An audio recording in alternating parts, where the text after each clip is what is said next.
ஒரு அடாவடி பையனா இருக்கான். பள்ளிக்கூடமே அவனை பார்த்து பயப்படுது. ஏன்னா அவன் டெப்டி கமிஷனருடைய பையன். ஆனா அந்த பையனையும் ஒரு ஆசிரியர் அடிச்சு அவன் பண்ணது தப்புன்னு அவனுக்கு பனிஷ்மெண்ட் கொடுக்குறாங்க. இப்ப பிரின்சிபால் கூப்பிட்டு நீங்க ஏங்க அவனை அடிச்சீங்க, டெப்டி கமிஷனரோட பையனை அடிக்கலாமான்னு அவர் கேட்க, நான் தவறு செய்தால் மாணவனை திருத்துவதுதான் என்னுடைய வேலைன்னு அந்த ஆசிரியர் சொல்றாங்க.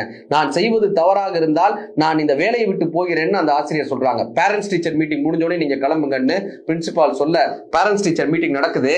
டெப்டி கமிஷனரே சீஃப் கெஸ்டா வராரு. வந்தவர் கேட்கிறாரு, where is that young lady அப்படின்னு.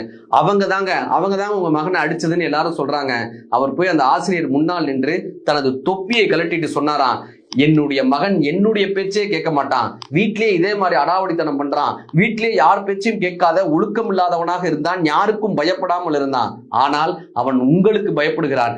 நீங்கள் என்ன வேண்டுமானாலும் அவனை செய்து கொள்ளுங்கள், ஆனால் அவனை ஒழுக்கமுள்ள ஒரு மகனாக, ஒழுக்கமுள்ள மாணவனாக எனக்கு மீட்டு தாருங்கள், ஹேட்ஸ் ஆஃப் டு யூ என்று அந்த தொப்பியை கலட்டி வணக்கம் சொல்லியிருக்காரு.